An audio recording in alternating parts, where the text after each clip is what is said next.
Mountain, Island, Lightning Bolt, Spell Pierce, Switchblade, Stab Wound, Red Mage, Blue Mage.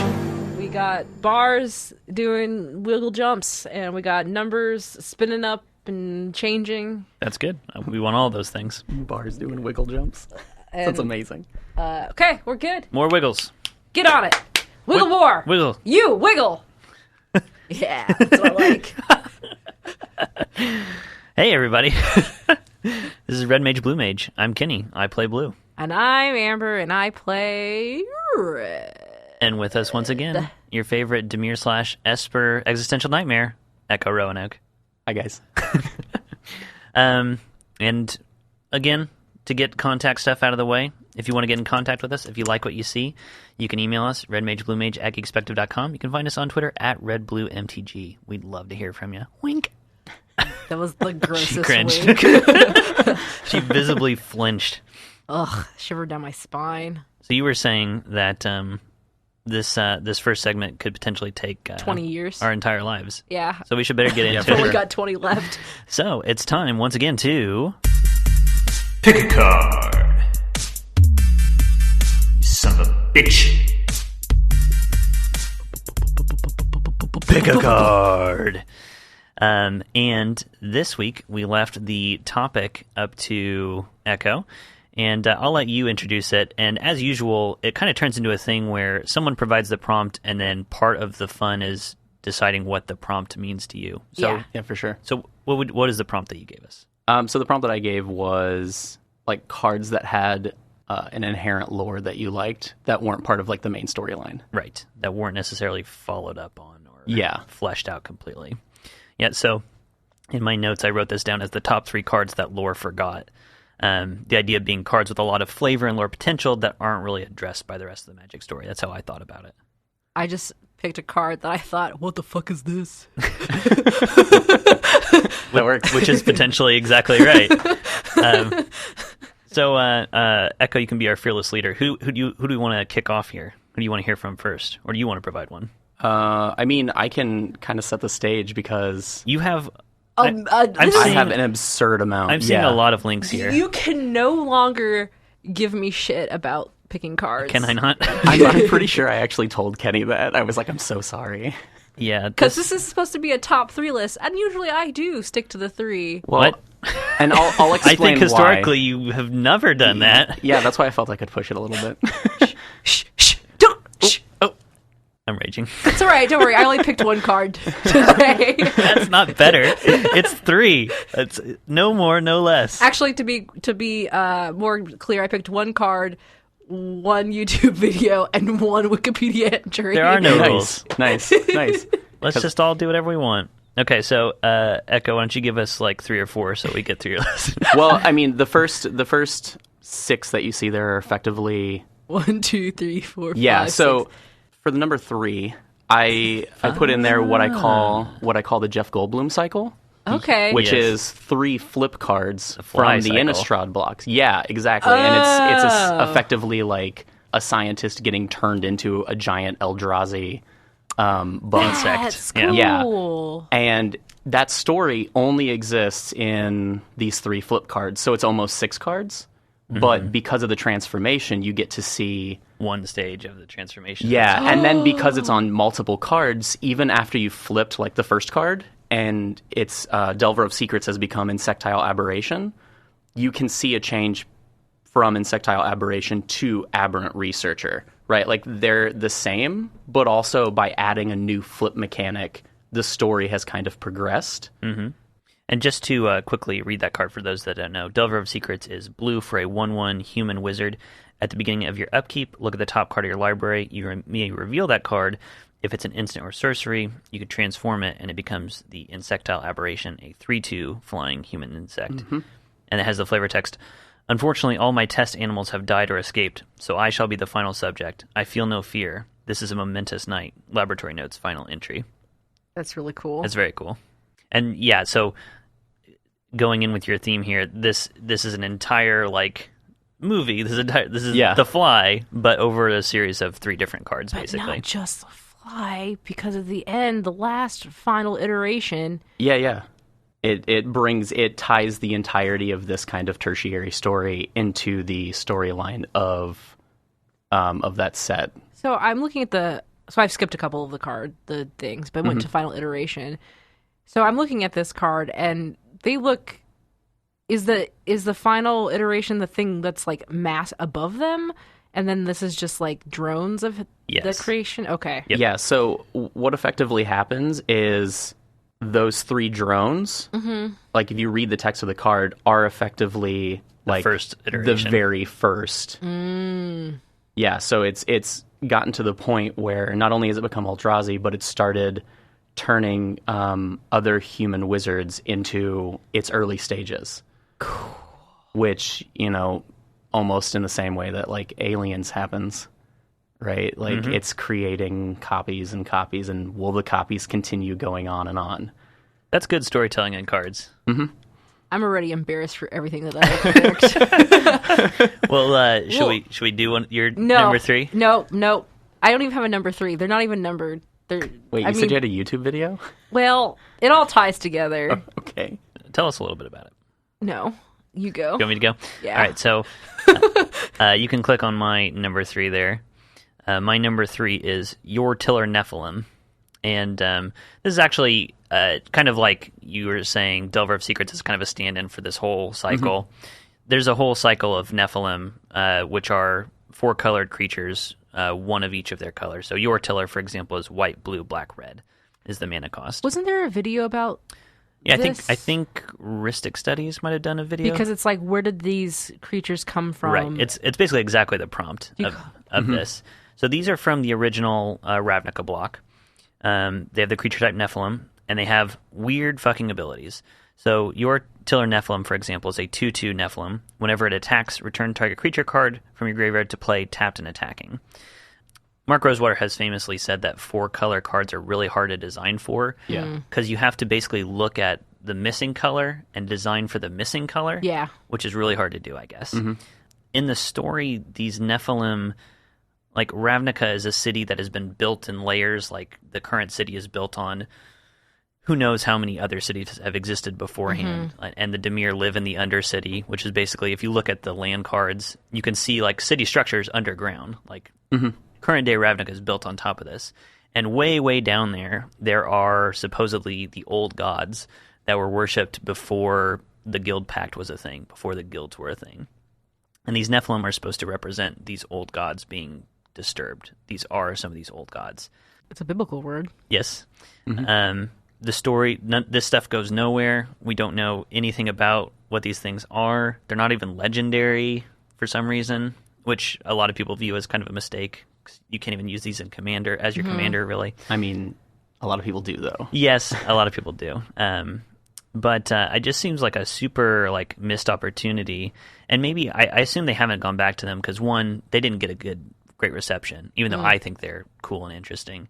And two, their whole shtick is that they kind of go against what Ravnica is. Like, Ravnica is this city built on the guilds and all of this, and these Nephilim just represent, the old ways that don't make the world what everybody likes it as. But, I mean, if they're supposed to represent these old gods, in the latest set, they did introduce the boar god. Ilharg, yeah. So they are saying that there are gods on this plane. Right. And so maybe if we return to Ravnica for a return to like 5th or 7th or 8th, 9th time. Right, which assuredly we will. At that point. Because, I mean, these came out, 2006? Yeah, they're old. Yeah, so, I mean, at this point, a lot has changed about the game, and I think enough people are clamoring for 4-color commanders that they could do something really cool with them. Yeah, because almost everything else is represented relatively well. Even 5-color is really well done. 5-color's got a lot more representation than 4-color. But anyway, the Nephilim. I think they're really cool. I mean, I'm a sucker for, Lovecraftian stuff. Look at this guy. This guy is like a walking potato. He's got a giant stone baby head with fire behind it. Giant teeth for feet. If you zoom in really closely on those spikes around it, you can see swinging corpses hanging from its stone collar. They're so weird and cool, and we just know nothing about them. That's not my number 3. I only have one card, Okay. to be honest. Okay. So let's save mine for last. It'll be the dried out moldy cherry on top of this beautiful, beautiful cake you guys are building right now. So we're putting the cherry to the side. So we eat this cake. Yeah. Okay.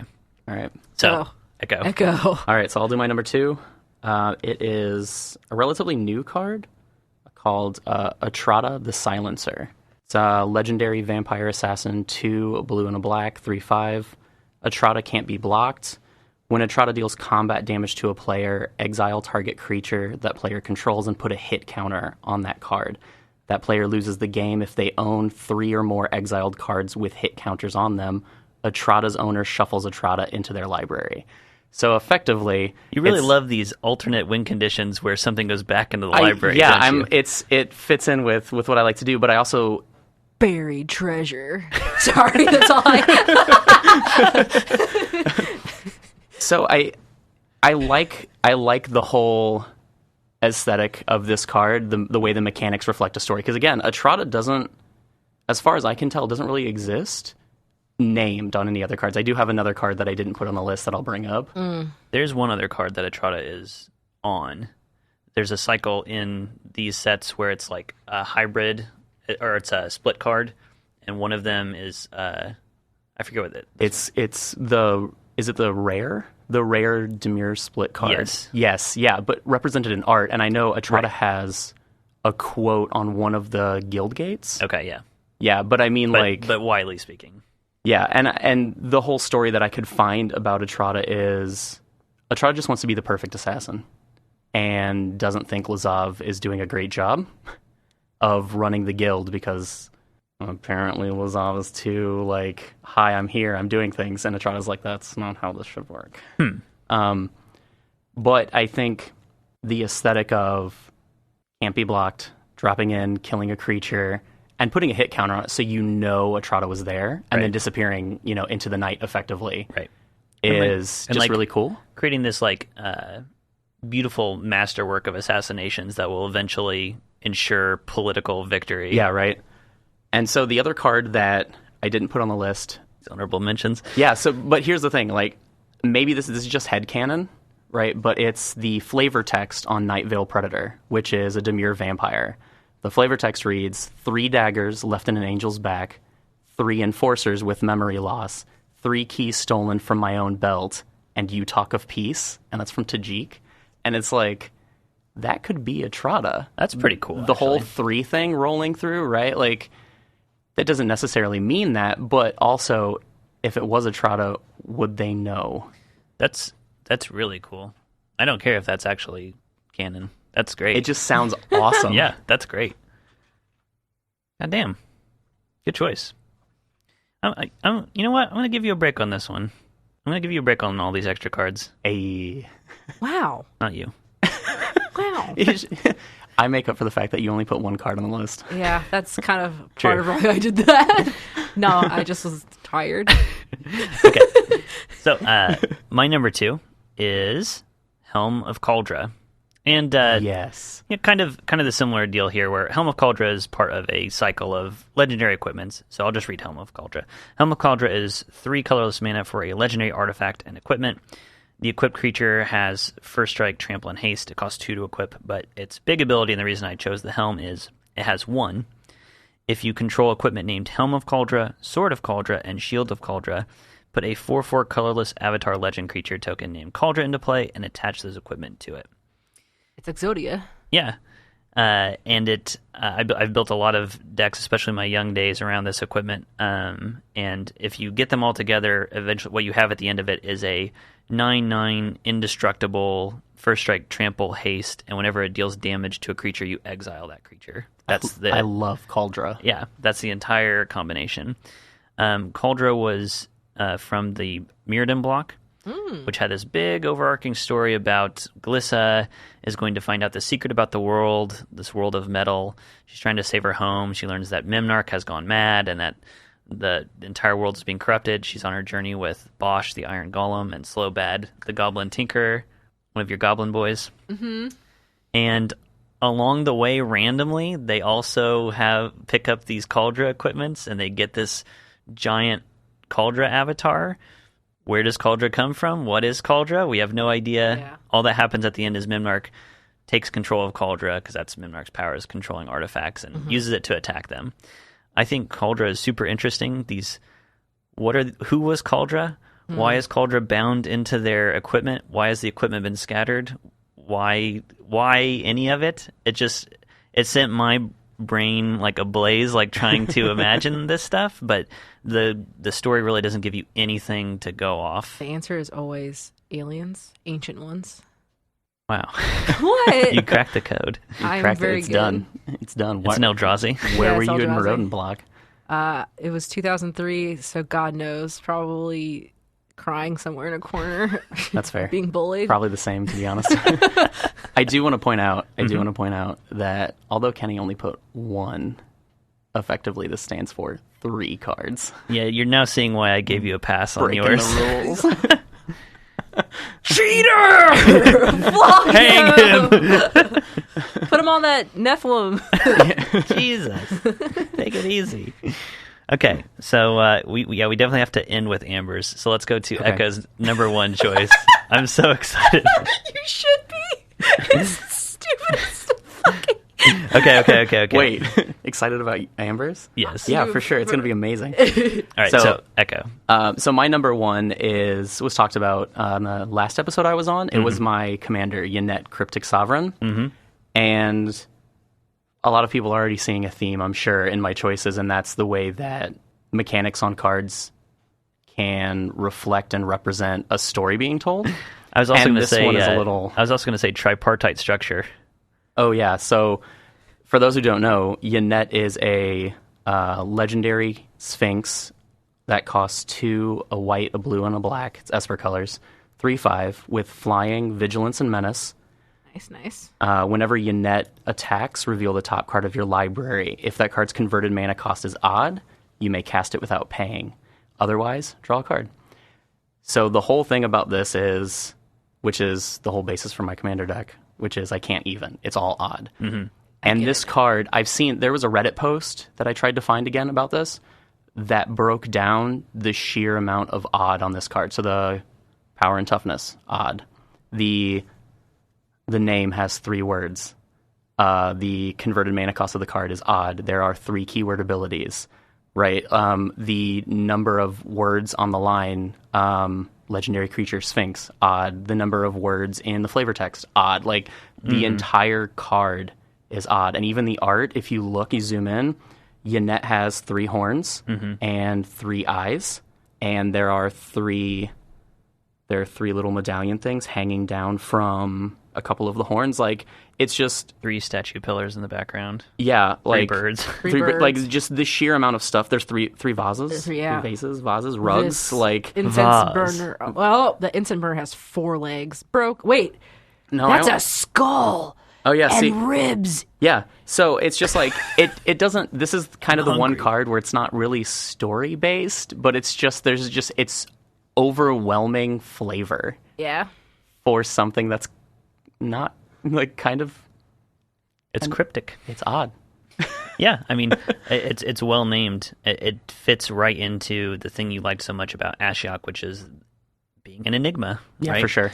This sort of stark mystery. And I also like that stark mystery also plays into the flavor. She talks using riddles her disciples alone can unravel. And this card just sort of sits at you opaque and like that you can't get past this. It feels like there's meaning here, but it's inaccessible. Yeah, that's terrific. Okay, are you ready for this? Oh, it's yours. My All right, number here we one. go. Number 1 choice. It is Ghostfire. Ooh. And I chose the Future Sight printing of it, the original place where Ghostfire showed up. So it's got the weird future shifted card. In Future Sight, these cards with this weird frame were meant to denote these are cards from the future, from future sets. Gotcha. So this costs 2 and a red. It's an instant.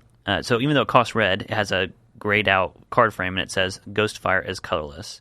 It deals 3 damage to target creature or player. And the flavor text says, only those gifted with the eye of Ugin, the spirit dragon, can see his fiery breath. And of course, this was the first place where Ugin was mentioned.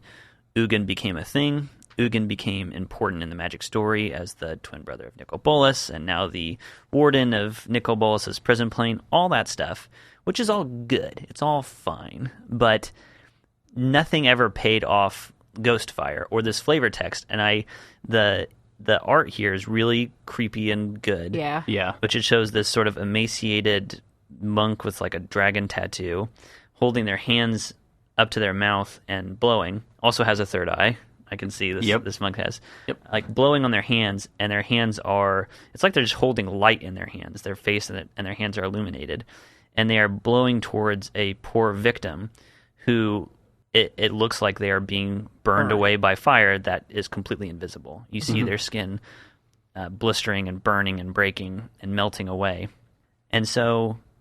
I really liked when I saw this card. I really liked the idea of the Eye of Ugin, which I assumed was this third eye. Like the spirit dragon gave you the eye to see his invisible breath. Later, they printed a card called Eye of Ugin, which is a land. It's a place. Oh, and it's where the Eldrazi were stored. Okay. So they kind of discarded this iteration, this version of what the Eye of Ugin is. You can't be gifted with the Eye of Ugin. The Eye of Ugin is like a sanctuary on Zendikar. But, okay, so the Eldrazi or the Eye of Ugin, they were effectively like exiled there? Like they were held there? So it's not entirely, yes. Okay. So the Eye of Ugin, the stuff that I do know, the Eye of Ugin was a place where they locked it, Ugin, Nahiri, and Sorin, and they made it so that the Eldrazi could not be unleashed. This lock could not be undone. So the Eye of Ugin was essentially a lock, and it couldn't be unlocked unless 3 planeswalkers once again came together here. And Nicol Bolas pulled the strings to get 3 planeswalkers to go there. There's a lot of 3s. Yes. So I'm just like, the Ghostfire, only those gifted with the Eye of Ugin. So this to me just set up a whole thing about like Ugin has like an entire order that he's trained in this sort of like colorless flame to see this other world. There's a lot of potential there that just nothing really happened with. Yeah. Which is, I'm not complaining about this. I realize it might sound like I'm complaining. I like this prompt and the idea of like there are all these weird corners that don't get explored. Yeah. These are kind of just like Cauldre or the Nephilim. I saw them and they just got my mind racing. And I don't mind that it's fragmentary. I don't mind that they didn't do anything with this because my version can be better for me. I also didn't know that this was the first like mention of Ugin. Just because of Ugin's connection to Nicol Bolas, I thought Ugin was very old and ingrained deep in the Magic mythos. He's pretty new, and the revelation that he and Nicol Bolas are twins is like only a few years old. Really? Yeah. But we have always known that Nicol was a twin. No. Nope.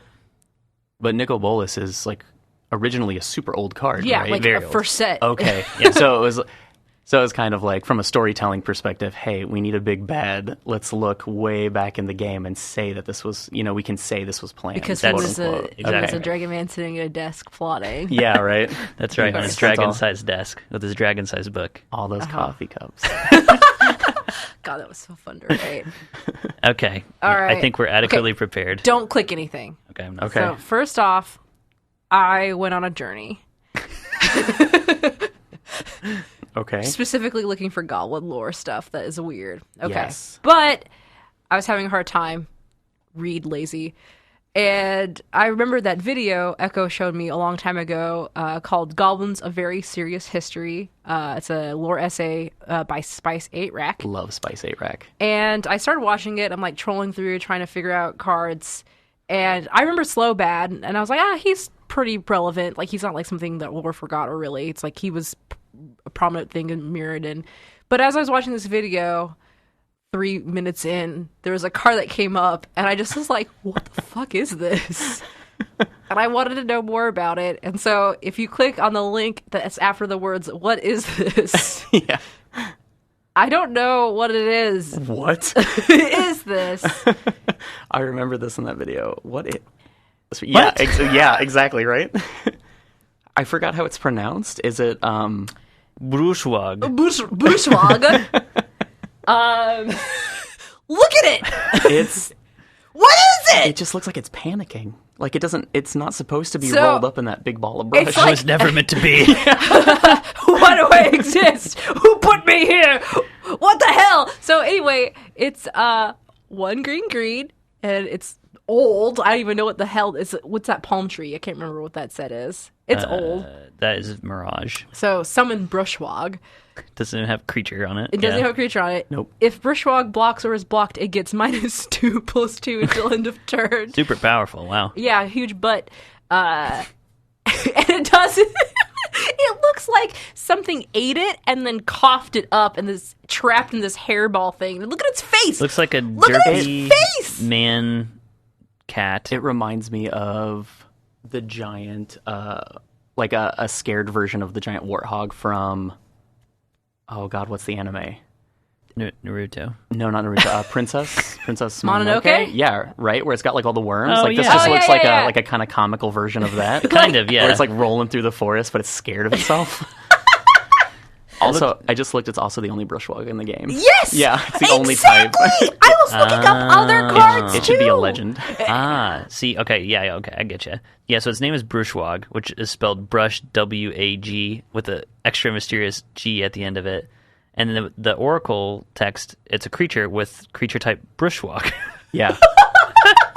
What is a Brushwog? I've never heard of it. So anyway, there's flavor text from Afari Tales, I don't know what that is either. Defiantly, the young Cyclops popped the Brushwog into his mouth. His cheeks suddenly puffed, his eye bulged, and he was forced to agree with his elder. What does that mean? Is this just the land version of a pufferfish?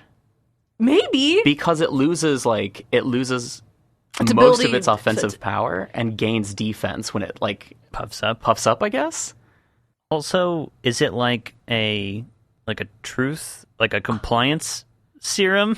Like, Right. You can eat it and suddenly you agree with people? I don't know if that's like a colloquial term for lost his lunch. I don't know. Because I don't know what a Fari is either. And I wanted to know if there was other Brushwogs, and there was no other Yeah, Brushwog. And I don't know, what plane is Mirage? What is that? I actually can't tell you anything about Mirage. Yeah, that's I didn't look super anything old. up, because again, 3 minutes in this video, I saw this, I Googled it once, and then I was like, I don't is know it. what it I is. need to use this. How did this pop up in the video? I can't remember. Because he was like, he was talking about how a set came out, but he wasn't even alive yet, or he was only a certain age, and he goes, that's right, I'm young. And then this picture shows up, and I'm like, what? Yeah. Is this to just show I wasn't around for this nonsense? Wasn't around when magic made more sense than it does now. I don't know. But anyway, what if they're sentient? What if there's a whole tribe? What if this is the only... This is the Brushwog This is the... Maybe it'll be a planeswalker one day. That's what I'm hoping for. in an unset. So anyway, that was my one card. That's amazing. That's good. I love it. It reminds me a lot of, as far as like its creature type is Brushwog, there's also, when we do Flavor Town, I have the line in the segment intro, it says, Akhansron, it is a Lurgoyf. Yeah. A Lurgoyf was a creature, and its creature type was Lurgoyf. Yeah. And at the time, it was the only Lurgoyf, very similar to this. And then eventually, like, Lurgoyf was popular enough that they made several other Goyfs. Bring Isn't it Brushwog. Mortivore, Mortivore is my favorite. Tarmogoyf. Yeah. Bring Brushwog back. Are we right. starting this campaign right now? Hashtag bring- Brushwog. Brushwog. Bring Brushwog back. 3 Bs. I want to know about Brushwog. Look at him. He's horrible. I love horrible things, as we've talked about. Yes, you are very on brand right now. All right. That was worth it. Okay, I'm glad. Do I get a pass, even though it's just one card? Yeah. Yeah, for sure. I'll give you a C-, a mercy C-. Excellent. Excellent. Okay. So, going Talking from about that. representation, Brushwog, bring him back. Sorry. What a seg. What a Brushwog. Yes. Sorry. So, we want to see Brushwog better represented. And speaking of that, let's have a bit of a discussion here. Once again, it's time for an academic debate between a civilized scholar and a homicidal brute. Let's begin. Insert audio. Sorry. You're good. Again, having Echo on, I wanted to know what in particular you wanted to talk about, like what you wanted to bring to the table, and the different segments and what appealed to you, and you wanted to do a civilized scholar, homicidal brute. By the way, which one would you say you empathize with more, or you identify with more, civilized scholar or homicidal brute? I mean, definitely the civilized scholar, but I would prefer to have an "un" in front of civilized in parentheses, because there are definitely times where I'm like, how about I just let my vehemence kind of carry the argument forward a little bit here? Okay, so you can be the full card. You can be the flip card. There version. we go. Yes. And we want to talk about representation in the Magic story, which is a really broad topic. It's not even really like a question in and of itself. I guess it's like I guess one place we can start is like asking both of you, what's your impression of representation of varying identities in Magic, in the Magic story right now, or in Magic cards? It's not great at this point. I think it's got a ways to go. It has improvement that it needs. I mean, I was personally surprised. I'm not used to seeing black people a lot in like fantasy games, and so I personally was surprised about the amount in this War of the Spark set. But I mean, it's not like I'm not counting, but sure. I was like, oh, cool. I mean, it's a huge thing for me, because let's get deep here. Yeah, for sure. Because we know that I'm mixed, part black and part Filipino, part white. So, but I remember when I was a kid, when I first got a Barbie that was black, I freaked out because it was like, oh, it's like my mom, you know? And it was really cool. So I'm starting to see that a little bit more and more in these kinds of like Pathfinder, D&D, and games. And that's kind of nice for me. The other side is the gender representation and sexuality representation, which could be better. Yeah, for sure.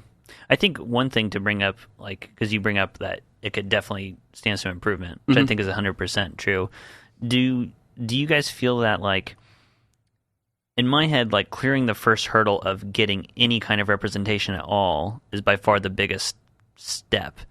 And from there, introducing more ratcheting up representation is easier once you've cleared that first hurdle, like once you've opened that door. I think so, and I think the first hurdle doesn't necessarily come from, in this case, the game itself. I think it comes from the audience of the game. Well, sure. Right? Because there are definitely those of us who, like myself, identify as non-binary, and there's almost no representation of that in the game. Yeah. And very little. It's like, once the, I don't want to say overwhelming majority of players, but like the what I've seen online, the vocal majority kind of get over the fact that there are now these cards that represent the more diverse group of players, and that doesn't break the game in any way. That doesn't change the way the game operates for them. That just makes people like me feel more included in that. I think once you get over that hurdle, it becomes easier, because then you can actually focus on being representative instead of trying to prove that the representation is a good thing. Right.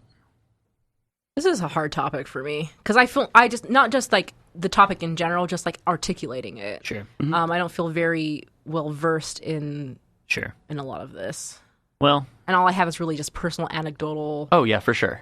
First-hand experience stuff. So yeah, disclaimer. Yeah, just a huge disclaimer. Like, I don't sometimes know how to articulate this stuff very well. Yeah, it's the same for me. Because, I mean, I brought up this topic because, the last episode I was on, we mentioned Ashiok, who drew me in with the story or the lack thereof, but then finding out, kind of in a time in my life where I was finding out more about myself, finding out that Ashiok also just is a genderless being was something I could latch onto in this game that I really enjoyed, and it gave me this kind of foothold that didn't really have to deal with the mechanics of the game. Totally. And between that discovery and then also watching Autumn Burchett. Oh, yes, that's how I was going to bring up. Yeah, earlier this year. Like, that was huge for me. That kind of cemented, because I've winning the Mythic Championship. Yeah, I've come and gone with Magic over the years for various reasons, but this year finding Ashiok and finding more, and then Autumn was just like, oh, this is different than what it was when I was in high school. Yeah. Because I'm different than who I was in high school. I'm becoming this person that I've always been, but didn't know how to articulate or be. And the landscape is changing at the same time. Yes. Yeah, I agree. Because like we've talked about, when I first started playing, I want to say the Magic group I had was, our little personal group was pretty diverse as far as who we were. Sure. But then when you would go to tournaments and stuff, it's just overwhelmingly, you just Sea of white men. Yeah, sea of white men. Yes, Yeah. exactly. I also, disclaimer too, I guess, I am a cis, white, straight man. Yes. And so it's really cool for me now, especially internet. Back then, I mean, there was internet, but it wasn't as social media as it is now, and you have Twitch streaming and all that stuff. And so it's really, really cool to see a lot of female Magic the Gathering players who actually, I know it could be better yet still, but there's a lot more prominent women in the social media communities than I have ever experienced in the last 10 years. I think that's a big part of the reason why the Mythic Invitational, where they specifically invited some big names into that tournament, why it was hugely successful for them. I think a big part of that was they were able to handpick these prominent people from a wide range of backgrounds to come together. It was really good. And so, yeah, it's nice to see that happening. And so hopefully that also means that the game starts changing. I don't know who their R&D team is right now. I don't know how that all works as far as making decisions on characters and all that stuff. I think, from my understanding, pretty much all of that stuff is from the story team. R&D is completely separated from. That's just game mechanics and that. They're building cards, and then there's play design team that are testing the cards and giving feedback to R&D. And then after all of that, story comes in and puts the fin. Yeah. And they might have input early on, be like, this is the kind of world that we're going for. So because it kind of goes hand in hand. Right. Yeah. We want to see some cards that are built from the ground up, knowing what the world is. I'd be interested to know who's on the story team right now. Yeah. I have no idea. I did not come prepared for this. Oh, I didn't know we were going to go in this direction either. Well, because it's that's where it starts, right? What's the representation? Yeah, because people of that, the best people to tell those kinds of stories are people who have that firsthand experience. Totally. So you would get a more authentic experience if you had female writers, different racial, different people, and writers. Different genders, different sexualities can be able to write these stories and write these characters. That kind of ties into this is not, it applies to Magic, but it's kind of a broader question about representation in media. I think that there's this kind of tension when it comes to the matter of representation in media, where on the one hand, when you introduce, for example, when you have the first gay Magic character, on the one hand, you don't want their story to be all about them being gay, because it's so that's all they are kind of thing. Yeah. On the flip side, you don't want their orientation to just be kind of incidental or hidden, where it's this is just a token gay character. Yeah. Right. So what makes a successful representation in Magic in particular, or if you want to, just media in general? Like you mentioned Ashiok. I think Ashiok is just a super successful representation of non-binary. Yeah, and the internet's kind of taken over with Ashiok.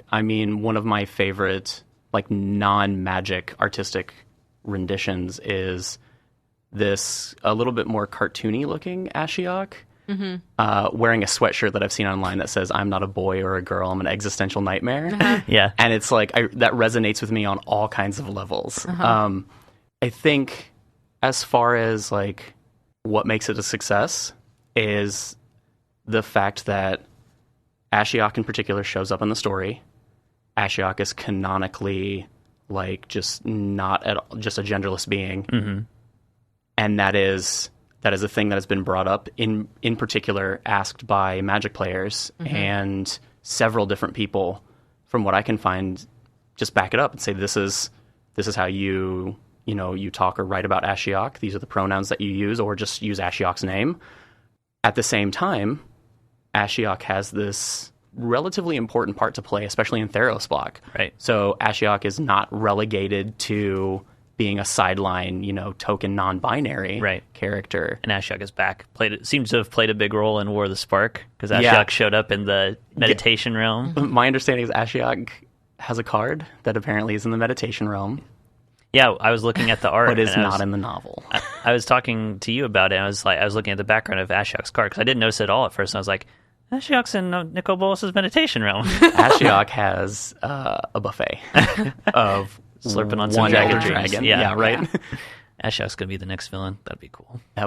That was my hope, because there were 3 weeks of spoilers for this, and Ashiok just wasn't showing up for the first 2. There's nothing more terrifying than a villain that you don't know its motivation whatsoever. True. Their motivation, yeah. Night King. And the best thing would be if Ashiok wasn't the villain until like 6 or 7 sets down the road. Like, just keep building this. Ashiok is... Totally. Why are we getting an Ashiok's blank card in this set all when Ashiok isn't present? Right. Sorry, I pointed at you because the Night King's motivation, as written, was kill Bran, because Bran has all human memories. Well, I'm going back to when we didn't know much. Okay. I think, too, like you point at you were mentioning one of the things that makes Ashiok work as a good representation is the creators taking that stance and saying, like, this is who this character is, rather than sort of after the fact. Like pulling a J.K. Rowling? Yes, a Dumbledore. Like, yes. Yeah.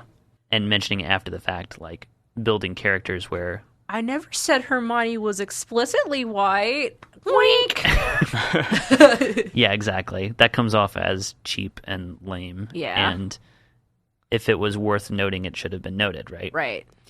I think in my head, too, there's kind of a balancing act with a successful portrayal like Ashiok, where you want that marginalized identity to be, on the one hand, kind of important to who they are, but also not everything that they are. Right. Yeah, exactly. Well, it's definitely let me see if I can get this all out of my head. But I've thought about this a lot for myself, where it's like, I am mixed race, I am female, and I am also bisexual.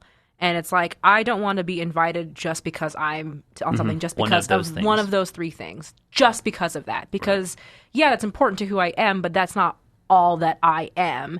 So I don't know, like, I obviously don't know I'm not a writer. I don't know how to do this don't cock your head at me. The one fan fiction I wrote of Nicol Bolas does not count as a writer. It was great. You may have started something. But I'm just saying, like, there are ways. It's like show, don't tell. Yep. So there's things how I handle stuff that will come up in my day-to-day that will show that I am these, oh, wow, she's hot, or whatever. And that's how I would go about doing that with a character. Right. Show, don't tell. Right. And again, I keep coming back to the Ashiok example, just because, like, that's one of your favorite characters, and it is one of these successful representations. Like, Ashiok, like, and this episode hasn't come out. You haven't heard this episode, but I was talking about Ashiok's fashion. The choices that they made in the card art of Ashiok was like, I love that fashion, and it itself was doing that show don't tell thing of like, this is kind of indeterminate clothing. This is showing you something about this character's identity that it doesn't have to take the time in card to say. Mm-hmm. Yeah, I think Magic's got a lot of different pieces that it can use for things like this, because the story is told in a lot of different ways. Like, in some cards you get that card. In some cards you get flavor text on another card. Right. And then some get, a novel or a story. Story moments. A story, yeah. I want to say something real quick, kind of as a caveat, because kind of piggybacking off of what you were saying, Amber, I can only speak from my own worldview. Sure. For me, Ashiok being this kind of nightmare makes a lot of sense, because for me, the process that is still ongoing of coming to terms with who I am as far as gender and sexuality and the way that I express myself has been, by and large, because of my upbringing, a nightmare. Right? So kind of harnessing that and taking that and just saying, well, I'm an existential nightmare. That's me saying, like, this additional part of this card totally resonates with me. Totally. But that may not be, any other person who identifies as non-binary, how they get Yeah. Right? Yeah, that's a good distinction to draw. Like, there's not a perfect representation that will be like universally useful to people. Which is why you can't have One instance. Right. So I would Yeah. I would love to see more non-binary Yes. characters in Magic. Yes. All things. All things, yeah. And there's one other card that I wanted to bring up because I think it's important. Is that from Dominaria, the one you're... 'Cause there's one other non-binary one that they explicitly did. But you go ahead, though. I didn't know there was another non-binary. I'll try to find it. The one that I know is Alesha, who smiles at death, Oh, right. who is canonically trans. That's right. And I was doing a little bit of reading on this earlier today because I wanted to know more. And apparently, the original card wasn't designed with that identity in mind. The card was designed, and then James Wyatt, who did the story for Alesha that was on the Magic site called The Truth of Names. James Wyatt says, when it came time to decide who would write the story, I played the, quote, "my daughter is trans," end quote, card in order to claim that privilege. Right? So you've got a card that was designed, and then a person comes through and attaches this identity from their own life, from someone they know, and creates that representation. And then apparently, from this article and from what I've seen, when Alesha gets mentioned, a lot of trans individuals have latched onto this and even go so far, I've seen, as to say, well, the mechanics of the card actually represent who I am. Oh, wow. Yeah, and the mechanics are this: when Alesha attacks, you can pay an additional cost, and you can return another creature with power 2 or less from your graveyard to the battlefield tapped and attacking. So it's this kind of, the way I view it is this kind of like, I'm standing up for who I am, which is a major part of the story that was published as well. But I'm also bringing someone who is weaker than me along, right? I'm letting this person come with me on this journey, and we're going to be there for each other, right? Which makes a lot of sense, and I like that. I found it. Yes, Oh, wow, yes. that face Yeah, what do was you got? so scary. Sorry. So this is from Dominaria. It's Hallar the Firefletcher, Hallar. This is 1 red-green, a 3/3 elf archer, has trample. Whenever you cast a spell, if that spell was kicked, put a +1/+1 counter on Hallar the Firefletcher.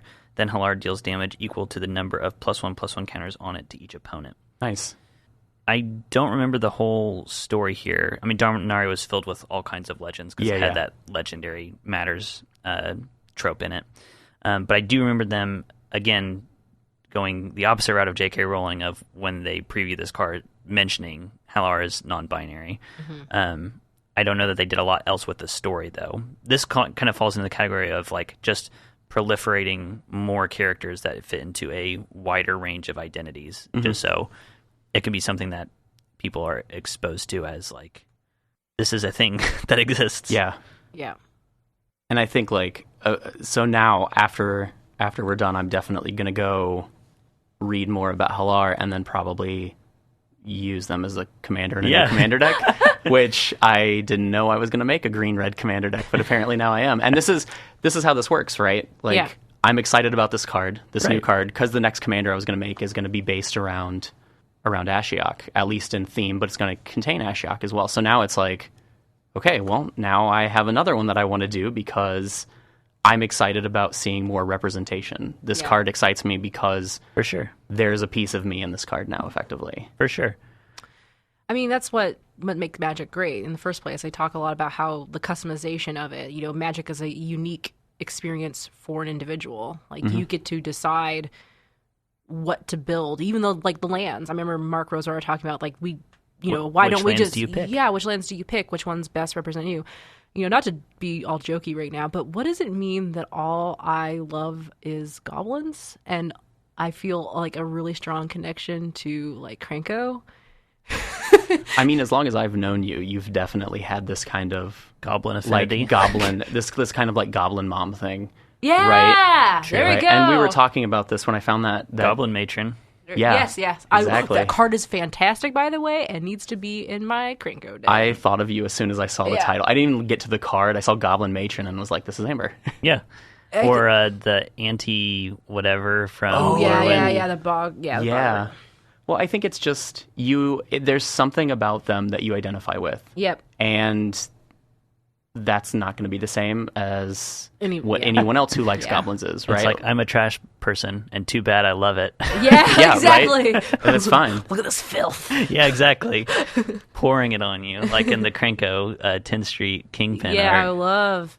I think it's because, another part of me is that, like, I don't know, like, to me, demisexuality is a huge thing too. So it's like, I am not looking at any of these cards and going, oh, this is necessarily me in any way. There's no gender thing there for me or anything. It's just like, this is a facet of my personality that I really enjoy, this Right. silliness, this goofiness. Yeah. And so that's what makes Magic great and why representation is important. Definitely. In other aspects than just personality. Right. That's like how they get you in the door sometimes. Yeah. But like, there's such a wide range of ways to call out that identifying and Yeah. like, self-expression. Right. Well, that's cool. All right, we're going to be talking about Halar after the show then. Oh, yeah, for sure. Yeah. All right. I hope that was not as clunky as it sounded when I was talking, but we'll see. Make me sound beautiful, Kenny. You always say that you sound clunky, and then I think this was great. Yeah. Okay, good. Yeah. And I think, too, like, when we were talking, Kenny, about this, we were kind of having the idea, right? Brainstorming. It was, this isn't a beginning and ending conversation. This is a beginning. And because this conversation is going on in the Magic community Right. in a lot of different facets. Right. But this is also like you guys kind of extending that conversation in your own forum. Totally. And I think, as a message to all the Wizards of the Coast employees who are listening to our podcast, All of them, literally every one Every of them. single one of It's them. just hanging on every word we say. we love these cards, and we build decks around them, and we obsess over them. And we want We want more of them. Please. Yeah. Magic is such a good game. I love it so much. I love to hate it. I love to love it. I love to hate it. I love to hate it. Oh, man. Okay, well, I think that's a good place to wrap up. Until next time, I'll be representing Counterspell. Got the bolt. Bye. Did you get it? Yeah. Okay. Bye.